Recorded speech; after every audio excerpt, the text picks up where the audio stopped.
सादर सादर सत सत प्रणाम करता हूँ लोकेश परमार को। बहुत बहुत धन्यवाद संचालक महोदय। राजकीय उच्च माध्यमिक विद्यालय मावली जंक्शन में शिक्षक संघ अम्बेडकर का जो स्नेह मिलन का जो कार्यक्रम रखा गया है उसमें पधारे हमारी मातृशक्ति एवं सज्जन गुरुजनों, सब मेरे पिता तुल्य सम्मानियों और भाइयों, आप सभी हमारे सुरेश जी देशबंधु जी के सानिध्य में आप लोग यहाँ पधारे। आपका मैं छोटा बेटा होने के नाते खेमड़ा की धरती से आपको खूब खूब जोहार, जय भीम क्या।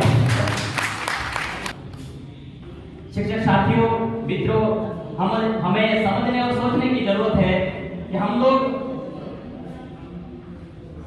मात्र किसी संगठन के नुमाइंदे बनकर रह जाते हैं और हम लोग बाबा साहेब अम्बेडकर की मूर्ति को अगरबत्ती पूजा करके ही यहाँ तक ही सीमित रह जाते हैं। हमको यहाँ तक सीमित नहीं रहना है मेरे साथियों मित्रों।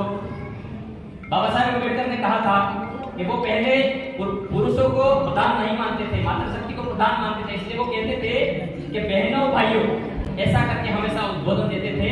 तो आज हमारी यहाँ मातृशक्ति की विरासत है, हमें ऐसा महसूस होता है कि हमारा ये जो शिक्षक संघ अम्बेडकर मातृशक्ति को भी सशक्त बनाने में अनवरत कार्य कर रहा है, बड़ी खुशी हो रही है। तो हम लोग हमारे क्षेत्र में समस्त मानव समुदाय, SC, ST, OBC, minority, general, तमाम मानव समुदाय और प्रगति कल्याण के उपलक्ष्य में काम करते हैं। और हमें यह भी सोचने की जरूरत है कि हम आजादी से पहले हमारी क्या स्थिति थी, शिक्षा में हमारा स्थान किसने तय किया और हम कैसे आगे बढ़े, ये बहुत बड़ा सोचने का विषय है। जब 1 जनवरी 1848 को सावित्रीबाई फुले हमारी मातृशक्ति इस देश में वर्ण व्यवस्था के चलते हमारे SC, ST, OBC, minority, general तमाम समुदाय में दलित तबका है, निचला तबका है, समस्त तबके को बढ़ने का अधिकार, बोलने का अधिकार नहीं था। ऐसा नहीं है एसटी ही बच्चों को बोलने का, लिखने का अधिकार नहीं था, ऐसा नहीं कह सकते हैं। इस भारत में तमाम जनरल समुदाय में भी अगर निचला तबका था तो उसको भी आगे नहीं लाया जाता था। एसटी वर्ग में भी अगर निचला तबका था तो उसको आगे नहीं लाया जाता था।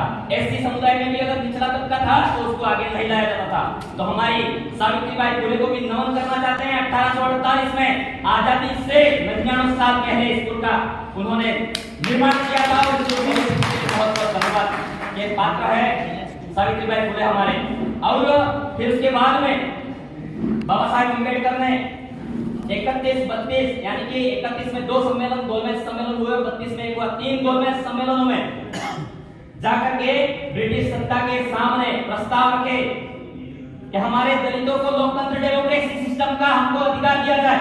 हमारे दलित तबके को वहां बोलने नहीं दिया जाता है, पढ़ने नहीं दिया जाता है, लिखने नहीं दिया जाता है, सभा करने का हमको अधिकार नहीं है, मातृशक्तियों को भी बैठने का अधिकार नहीं है, मिलने का अधिकार नहीं है। एक सीमित सोच की तरह हमें रहना है, ऐसा मतलब यहाँ इस भारत देश में चल रहा था। हम अनुच्छेद 19 बोलने की स्वतंत्रता देता है, हम लोग अनुशासित तरीके से संविधान के दायरे में रहकर हम बात रखना चाहते हैं।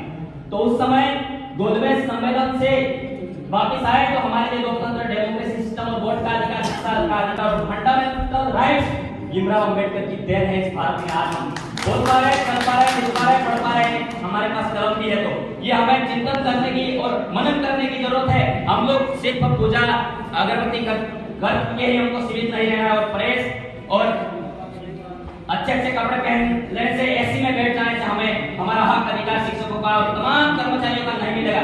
इसलिए हमें एकजुटता लानी है। जिस प्रकार से हम लोगों में आप क्या वातावरण में देखते हैं, एक कुत्ते को पत्थर मारते हैं तो कुत्ता भाग जाता है, अकेला होता है। तो मधुमक्खी को अगर कोई एक पत्थर मारता है, भले छोटा जीव है आप समझ पा रहे हैं, लेकिन मधुमक्खी को एक छत्ते को पत्थर मार के देखो, पूरा टूट पड़ेगा।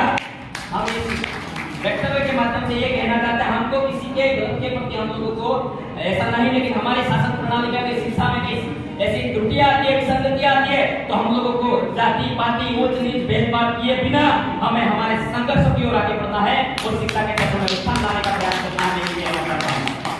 और साथ ही साथ मैं बता देना चाहता हूँ, हमारे मोड़ाराम जी बीकानेर से हैं, तो हमारा विदेशालय भी नजदीक है। आप हमारे बिल्कुल मार्गदर्शक प्रेरणा स्रोत रहेंगे, ऐसा मुझे विश्वास है, आशा है, तो आपसे निवेदन करना चाहते हैं, मैं आपको ध्यान आकर्षित करना चाहूंगा हमारे इस आदिवासी बाहुल्य क्षेत्र में, टीएसपी क्षेत्र में विगत 4-5 सालों से डीपीसी जो रुकी हुई है, तो हम आपसे आह्वान करना चाहते हैं कि हम आने वाले समय में शिक्षक संघ अम्बेडकर की तरफ से और तमाम शिक्षक संघ यहाँ बने हुए हैं राजस्थान के, हम आपके पास आएंगे और धरना प्रदर्शन करेंगे हमारे डीपीसी और तुरंत प्रभाव से यहाँ इसको हरी झंडी दी जाए ताकि शिक्षकों को राहत प्रदान हो।